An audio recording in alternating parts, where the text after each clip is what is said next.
ada banyak berceceran darah. Nah, kemudian lapor ke pihak polisi bahwa ini diduga perampokan.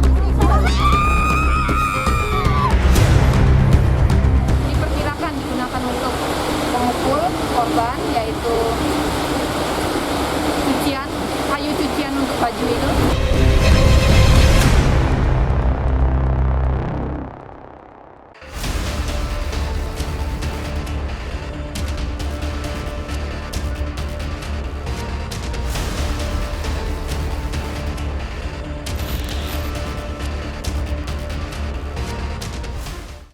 Polisi berupaya keras mengungkap misteri pembunuhan terhadap Tuti dan Amalia. Sejumlah saksi diperiksa, termasuk Yosep, yang pertama kali menemukan istri dan anaknya dalam keadaan tak bernyawa di dalam bagasi. Kapolsek Jalan Cagak Kompol Supratman mengungkapkan bahwa sejumlah barang bukti dan sidik jari telah diamankan. Selain itu, rumah tempat menghabisi kedua korban juga masih terus dijaga. Dari hasil olah TKP, tidak ditemukan adanya unsur perampokan.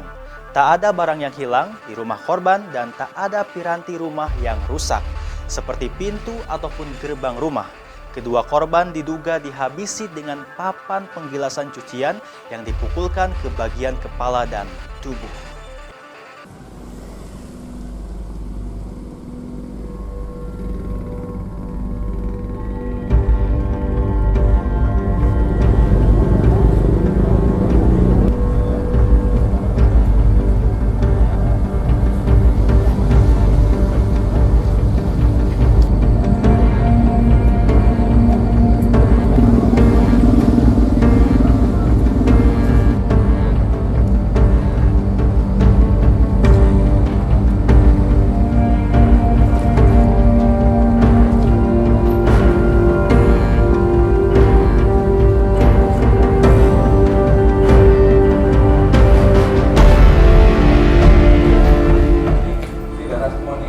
Kapolres Subang AKBP Sumarni menjelaskan, berdasarkan hasil olah tempat kejadian perkara, kedua korban dihabisi di kamar tidur. Pelaku memukulnya dengan menggunakan kayu penggilasan cucian. Selanjutnya pelaku menyeret korban ke kamar mandi. Sesampainya di kamar mandi, pelaku membersihkan korban dari noda darah. Selanjutnya, kedua korban dibawa dan dimasukkan ke dalam bagasi mobil. Dikatakan Kapolres, korban Tuti diduga dihabisi saat dia tidur. Tidak tampak adanya tanda-tanda perlawanan. Sedangkan anaknya, Amelia, diduga melakukan perlawanan sebelum akhirnya dibunuh. Tampak ada beberapa luka pukulan dan barang di dalam rumah dalam kondisi berantakan. Di sekitar rumah korban banyak ceceran darah, yakni di ruang tamu, kamar tidur, dan kamar mandi.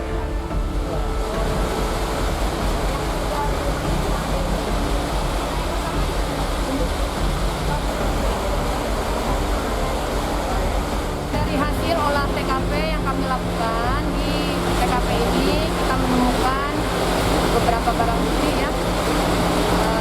Ada alat untuk diperkirakan digunakan untuk memukul korban, yaitu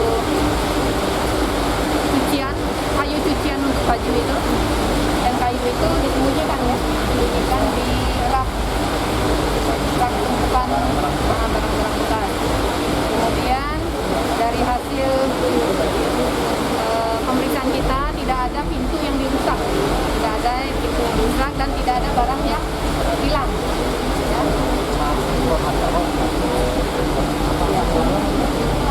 Ya. Informasinya handphone anak aja yang mungkin diambil ya, yang lainnya belum ada barang yang hilang.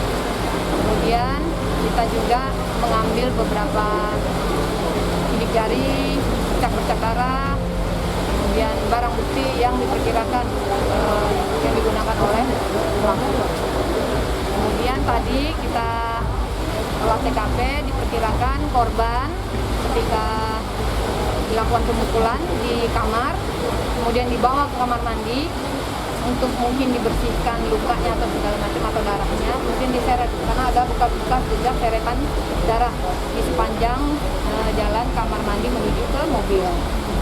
Nah, mobilnya juga masih ada, kuncinya ada.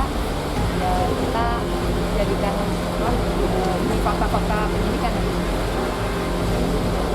Kemudian Kami juga memeriksa beberapa saksi yang diperkirakan mengetahui kejadian, mendengar, melihat, mengalami dari suami korban, kemudian dari tetangga yang pertama kali melihat kejadian ini, dan kami juga akan meminta keterangan dari saksi-saksi lain.